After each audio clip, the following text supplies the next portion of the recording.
নমস্কার বন্ধুরা, দীপাস কিচেনে আপনাদের সবাইকে স্বাগত। আজকে আমি মাছের ভর্তা করব। তার জন্য মাছ 3 পিস ছিল, নিয়েছি, ফ্রিজে রাখা ছিল। তো এই 3 পিস মাছ দিয়ে আমি ভর্তাটা করব। তো চলুন কিভাবে করি দেখে নিন। এখানে আমি সরষের তেল দিয়ে দিয়েছি। মাছ তেলটা একটু গরম হোক, আমি মাছটা ছেড়ে দেবো। গরম হয়ে গেছে, আমি মাছটা দিয়ে দিচ্ছি। যেরকম লাল লাল করে ভাজতে হয় সেইভাবেই মাছটা আমি ভেজে নেবো, একদম লাল লাল করে। মাছ ভাজাগুলো আমার হয়ে গেছে লাল লাল করে, আমি এবার এটা নামিয়ে নিচ্ছি। 4টে কাঁচা লঙ্কা ভেজে আমি তুলে নেব। কাঁচা লঙ্কাগুলো একটু ফাটিয়ে দেবেন, আমি ফাটিয়েই দিয়েছি, না হলে ফাটবে, গায়ে ছেটকাবে। এগুলোকে ভেজে আমি তুলে রাখবো।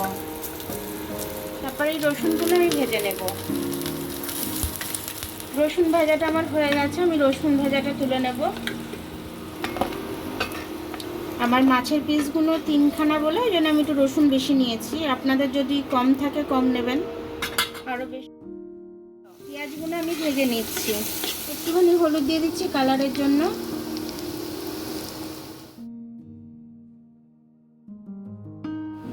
আমি লাইলেন্টিকা মাছ নিয়েছিলাম, আপনারা যে কোনো মাছ নিয়ে নেবেন।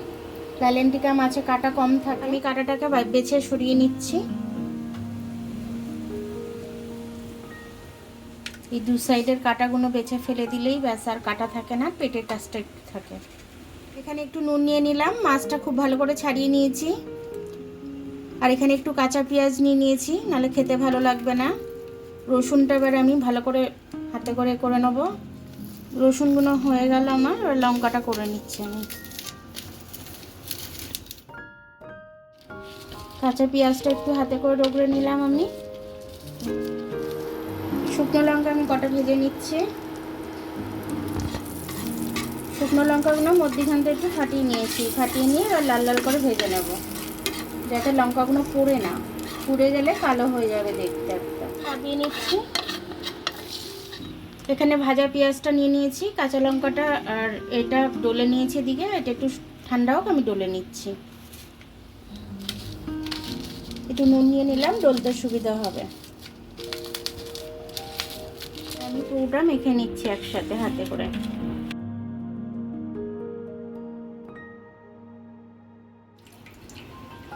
এবার আমি একটু ধনেপাতা ছড়িয়ে দিচ্ছি এর মধ্যে, এটা দিয়ে ভালো করে মেখে নিচ্ছি আমি। গরম আছে মাছটা, ধনেপাতাটাও একটু নরম হয়ে যাবে।